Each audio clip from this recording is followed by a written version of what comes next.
Hi, it's Dr. L. Jacobson coming at you here again. For those who don't know of me or anything of what I represent, I wear a mask so that when I go out, it's not evident who I am. I usually take it a little bit higher, but the reason why I didn't is because unfortunately I can't find any of my pictures from my childhood. I have the photo album at my mom's house, but that's another story. Because I wanted to show you the things that prayer can do. And some people think that when you say the term pray, that you mean Pray, not Prey. Pray would be something that someone hunts or the hunted.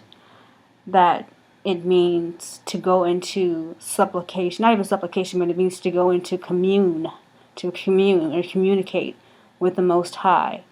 When in actuality, that's not what it means at all. It means, pray means to ask. That's what the word means. I pray thee. That's what it means. Now, case in point, excuse me, I wore the mask somewhat down because beauty, as we've always been told, is in the eye of the beholder. But when I was younger, like from a baby, when I seen my photographs up until I was about, I guess, 11. No.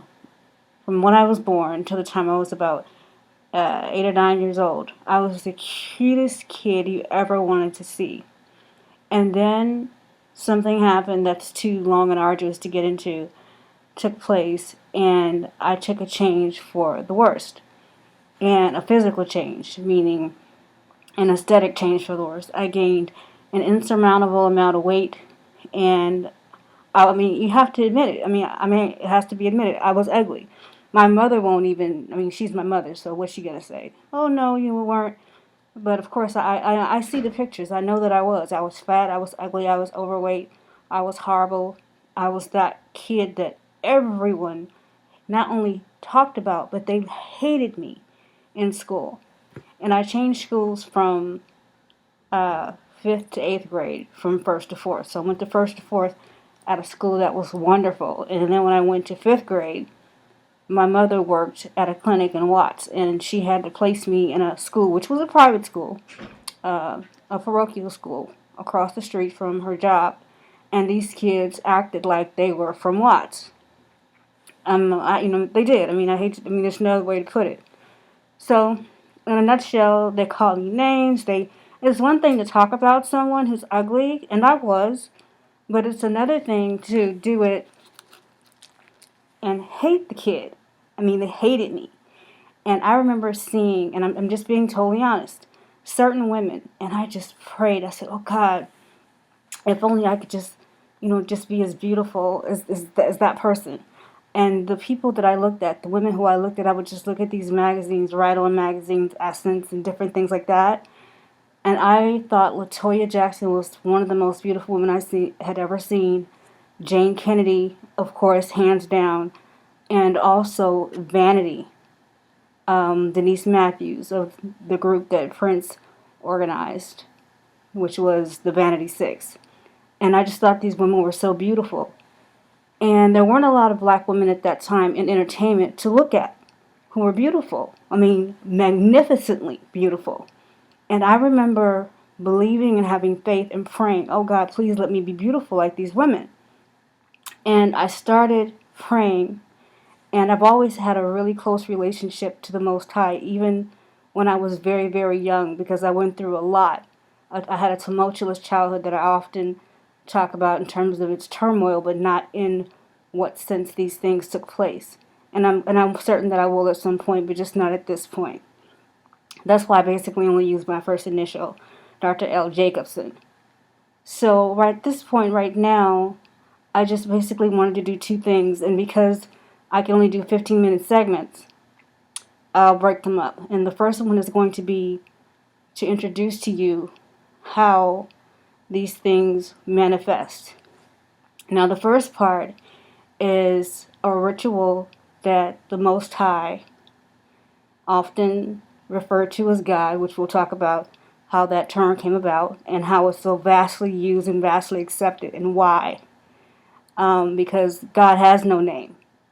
And we'll talk about that. However, I was given a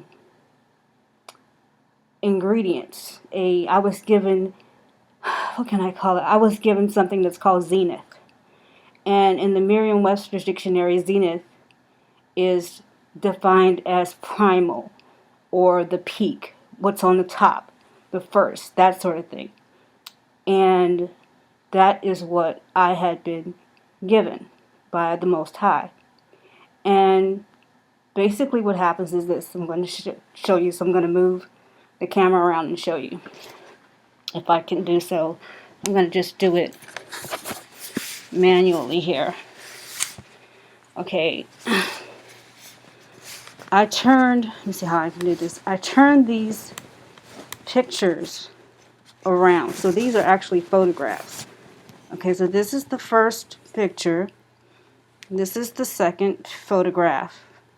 And that's the third. And I know you're probably thinking, well, why the hell is she even showing them if she's not going to, quote unquote, show them? Or, the pictures.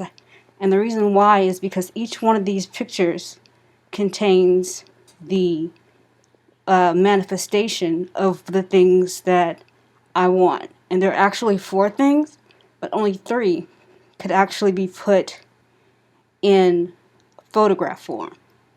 Okay, and I've never done this and these things not come to pass. So like I said, each one of these pictures represented what it is that my heart desires. So here there is a necklace that my mommy gave me, and it's almost impossible for you to see, but I can tell you what it reads. These are, I don't want to call them charms, so I'll just say that they're like pendants on a chain. And the first one says believe, the second one says wish, and the other one reads dream. Okay, and I put this necklace on, because I don this necklace every time I come to what I call my own personal ritual table or sanctuary. And this is where I come. Now here, let me see, I want to take it out of zoom. Here is a bottle of Israeli African. And the reason why I say Israeli African is because a lot of people don't realize that Israel is actually a state in the country on the continent of Africa of extra virgin olive oil that came from Israel, Africa. And this, and I hate to touch it, well, not touch it, but I hate to handle it, which I'm probably going to have to do. This is called, it's a flask of Zenith. It's called Zenith. And it has several ingredients in it. And as with any and all things, one of the ingredients is water. Because I don't care what you have or what it is. I don't care if it's blood or mucus or whatever. It has to, or punch, it has to contain water. Okay, so, but it has several ingredients in it. And it came from the Most High, gave it to me. These ingredients to put in it. And here again, it's called Zenith. And what it actually is, we know the technical definition of Zenith, but the actual definition of what it does is Zenith, in this sense, is a manifestation of the fulfillment of realization. So what it does is it makes things come to pass. So here are 4 glasses. These are like little shot, they're not shot glasses because, not that it matters, but I don't drink. But that's what they're the size of, about shot glasses. And there's 4 of them, and they represent like the 4 cups or the 4 questions that are asked during the Pesach Seder, or the Passover Seder.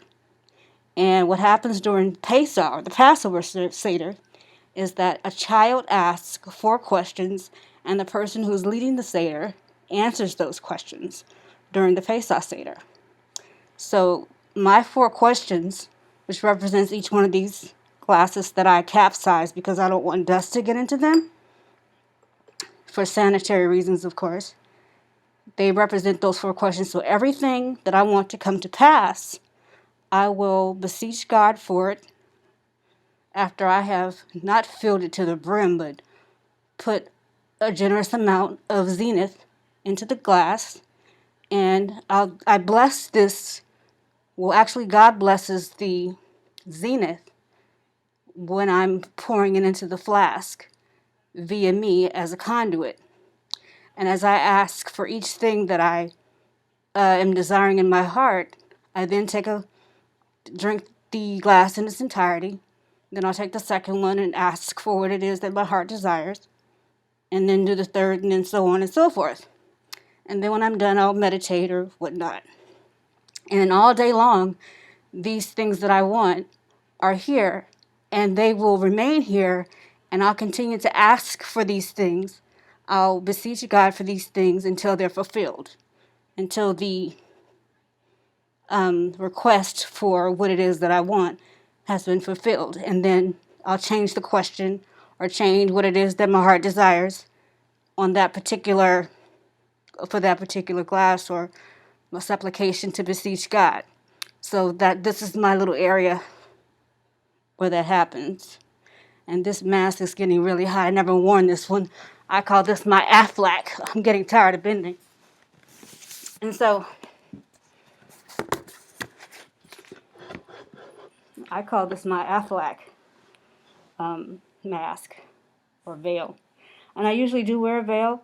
And the reason why I didn't wear one that covered so much is because although beauty is in the eyes of the beholder, I wish I had that picture, and I will get it from my mom's house. We'll get it from mommy and show it to you, because you have to know how ugly I was.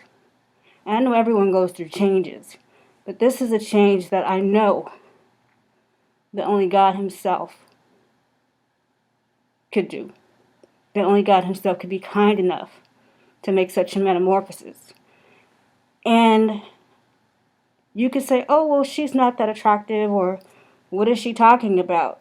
But here again, beauty is in the eye of the beholder.